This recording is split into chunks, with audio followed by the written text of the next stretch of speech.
Ndị be anyị bịakwanụ ka unu nụrụ ọpdeti gbasara Akwa Okuko tiwara akị na Obi Cubbana. Unu makwa na sinsi anụ nwachara nwa Mgbafọ ji wee kpụrụcha Akwa Okuko tiwara akị na ụfọdụ ndị mmadụ na-asị na o nwebekwana ife Obi Cubbana kwukwanụ gbasara nya bụ ife, and unu ma na ụfọdụ ndị blọgas adogokwa na Obi Cubbana vavava n'ihu akwụkwọ a bokwanụ ya otu ma oboyi ibuo n'ife gbastakwanụrụ ikpe Akwa Okuko tiwara akị, nke bụ na ụfọdụ na-asị n'ofuko ọrụ nkịtị Obi Cubbana ya akpọọ Chari nwa Mgbafọ hapụrụfe Akwa Okuko tiwara akị, na Obi Cubbana na Chari nwa Mgbafọ bụkwa na ezigbote oyi, and nwanne Obi Cubbana nọkwa na pati Chari nwa Mgbafọ, na nwanne Obi Cubbana nwekwara ọkwa na ndị gọọmenti. Unu ya abịazi kịta anụnwa ka unu n'ife onye a na-akpọ Agụmba na Idemmiri kwukwanụ gbasara Akwa Okuko tiwara akị na Obi Cubbana. Ọ nọkwa ebe anụnwa wee na-ekwu mgbe Akwa Okuko nwekwara unu ikpe ọzọ ọdụkosi n'ọdịsi montu. Unu ya abịa ka unu nụrụkwanụ mgbe nke bụ na ụfọdụ nọkwa na kọmentị wee na-akọmentị kwa ọtụtụ ife dị iche iche. Ụfọdụ si na mgbe izizi Chari nwa Mgbafọ jelu ime kampenụ n'Ọba n'oruolu pụtasịfa na Obi Cubbana sịrị ya na ọ pụta na-enye ndị yutu ndụmọdụ si ofu onye n'ime fa kpọchi ya na nkọ na-asị ya nya gwa ya ife ọma wee kpata ego na ya gbuwari ya ọrụ. Ọ bụ ife mfụka na kọmentị ka m na-akọrọ unu, ebe ofu onye si na ọ bụ na-achọkwanụ ka a hapụ Akwa Okuko tiwara akị na si jee gwa Obi Cubbana mbụ ndị Ọba yutu fa buru ụzọ ya Obi Cubbana. Obi Cubbana ewee kpọrụzie fa wee jekwuru nu Chari nwa Mgbafọ. Ọ bụrụzie na o nwere ife aya ede ka Akwa Okuko sainụa like ife ọya ada emezi ife ọya ada ekwuna nọ n'aka Obi Cubbana ka a ya esikwanụ wee yọta nya bụ ife, na ọ bụghị ife a ndị Ọba yutu na-eje na-ekwu na fa dụka fa mara Obi Cubbana n'elu wee jee na-ayọ nya bụ ife na fa si n'aka Obi Cubbana na nwanne Obi Cubbana nọkwa n'ọkwa gọọmenti ya ga na-ekwu. Ife mfụkwa ka nkọrọ unu ya egezekwanụ ntị ka unu n'ife Agụmba kwuru. Ọ dụkwa ka ose nọ ndị ụka bụ ife gburu Jizọs Kraịst. Ekene m ọnụ wele ọnụ mmale m na ya bịala ọbụ Agụmba onye Ọba alụsị egwu na Idemmiri. Abatala m n'ịntanetị n'ụtụtụ a mfụ na onwe vidio a na-ata agịga m na ya a na-ata agị m wee baa na daa vidio wee bụ na vidio ezi ikuku nke nọ Etiopia mere then ọ tagị na the video. Onwe events ka nkọwa because everything is not meant to be at the internet.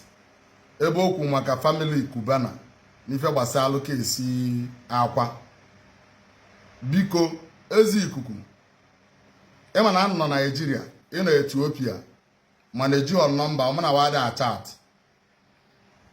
mana sometimes in post to if you comment mfọkwa ife post like comment mana ya da akpa.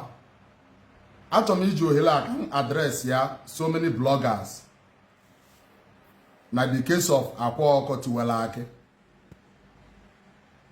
Akwa Okuko tiwara akị family Cubbana etinyego more of their weight na kesi Akwa Okuko. Obi Cubbana emek go out time tinye weight na kesi ya, mana ọnụ mana onye na-achị Anambra State is a professor, and if you know the meaning of professor abụrụ ndị na-enye advice kama ọ bụrụ professor ga-enye because o nwere vidio ya bụ na abịafụba n'iru akwụkwọ o nwere ike o wute onye na-enye aka ọ na-azụ mgbe ahụ ọ dị bad. So eji m ohere a wee na-ayọ Obi wee si ọmala aka a family ya na-enye maka Akwa fa gaa n'ilu na Chukwu na-akwụ ụgwọ ya agọzie Cubbana family, gọzie ike Cubbana na effort fa na-eme ma ya bụ na nwanne anyị pụtalụ ebe ọ nọ. Nwee were ohere a wee na-ayọ some bloggers.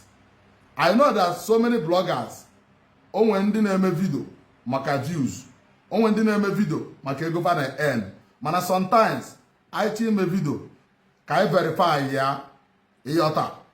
Ntụrụ mana this case I have been following this case from day one. Ọ bụ na onwe ife dị aṅa ịchọ verify, you can ask me. Ọ bụrụ nke mma nsị na mụmụ ya, ọ bụrụ nke nna amalọ nsị na m amarị ya ịyọta, because na obere ife na-emebi afa mmadụ. Obi is never a bad man. Obi bụ ezigbo mmadụ, ndị Ọba value a lot. Onweghị every year Obi nara alụ 1 or 2 road na Ọba Cubbana family. Every year fire alụli ụzọ n'ọba. They are trying a lot. And the fan agbakwa mbọ edosho na Akwa Okuko pụtakwala ebe a asị nwanne ya. Because na ọ bụrụkwa so na anyị ncha bụ ndị ọba. Obi Cubbana bụ onye Abọji.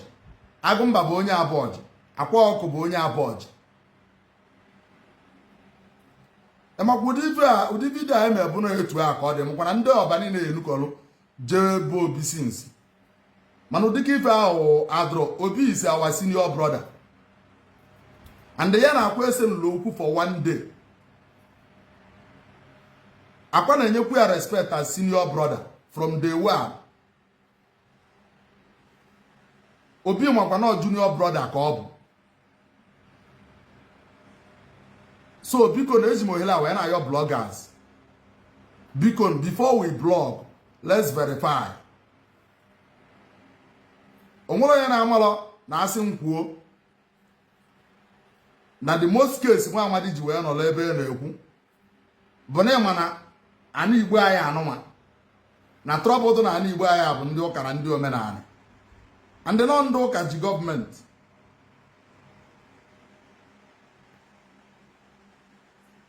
The governor na-achị obodo a bụ onye ụka ka ọ bụ.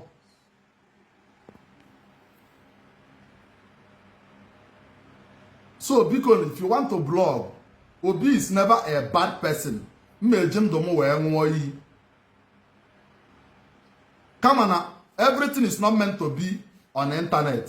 Ọ bụrụ ife ọbụla ka ị na-ekwu na internet. Obi ewepụtago time ya nata South East, spend their times maka Akwa Okuko. So biko if you want to blog, you blog what you know. Biko ezi ikuku ana m ayọ biko alịọ ka nna alịọ gị jee delete da video atag m na the video biko jee delete biko alịọ ka nna alịọ jee delete Obi is never a bad person. Obi na try ka ọ rụkwa show na Akwa Okuko pụtara ebe a ọ na-eti effort ya kama na ife niile abụlọ nke a na-ekwu bụ maka video amfụ na ọ bụ na ọ bụrụ ya mmekwu ya ekwu. Everything is not meant to be on social media. Biko nwee na-ayọkwa Cubbana family ka fati more effort alịọ ka nna arịọ wee dịchọ na nwanne anyị pụta a sị na-eto dike na nke ụmụ mekwa ọzọ. Anyị ma ekenefa na effort nke batinye bụ etinye wee na-ekwu na Chukwu kele n'igwe kee ụwa ya agọzifa gọzibigafa oke na ọrụ ọma fa na-alụ ezedosho na ọba na ana Igbo dị mma. Wee na-ekelekwa gọvanọ na-achị Anambra steeti His Excellency Prọfesọ Charles Kwuma Soludo. Onye ọbụla bụ onye ọchịchị ife ọbụla o melulie ọrait ya ka ọ nọ because na ya nwe ma ife o ji eme ya ọ kọwedịchọ na ọ bring a peace na the state. So ọ ma ife o ji eme ya ọ bụla ife a ga-aba mba. A na-afụ ndị bloggers na-asị aba mba anụ ọgụ gịnị bụ na gọọmenti a na-ama gọọmenti aka. Gọọmenti bụ ife bụ Jizọs Kraịst. Ọ gọọmenti iferu bụ ife gburu Jizọs Kraịst. Pontius Pilate kwa aka. Caesar ọfa bụ ndị bụ Jizọs. Onye ọsọ gụbụrụ n'ụwa if government remember you they will hold you tight. That's government for you. Ya ma eji si after God na government. Government is number one. Even Dangote today, if government want to bring him down, they will bring him down. All government debe ebe ọ nọ. So government is number one. If ọ na government ime bụ nwa nwa ka eji eso government na-alị ayịrịọ na-ekwu na-atị okwu, then government will consider. So eji m ohere a wee na-ekwu na Soludo will succeed. Because na Akwa nwere court on September mbụ October 8 mbụ ọbụla October 31st October 31st of this month ka Akwa nwere court 1 week before election because election is November 8. Awewolo ohere a wee na-ayọkwa His Excellency Prọfesọ Charles Kwuma Soludo ka ọ pardon nwa Akwa that October 31st ka ọ rapụ Akwa. Biko enweta vidio a echielu m ya ka ọ gaa viral. Biko arịrịọ ka m na-arịọ. Daalụnụ.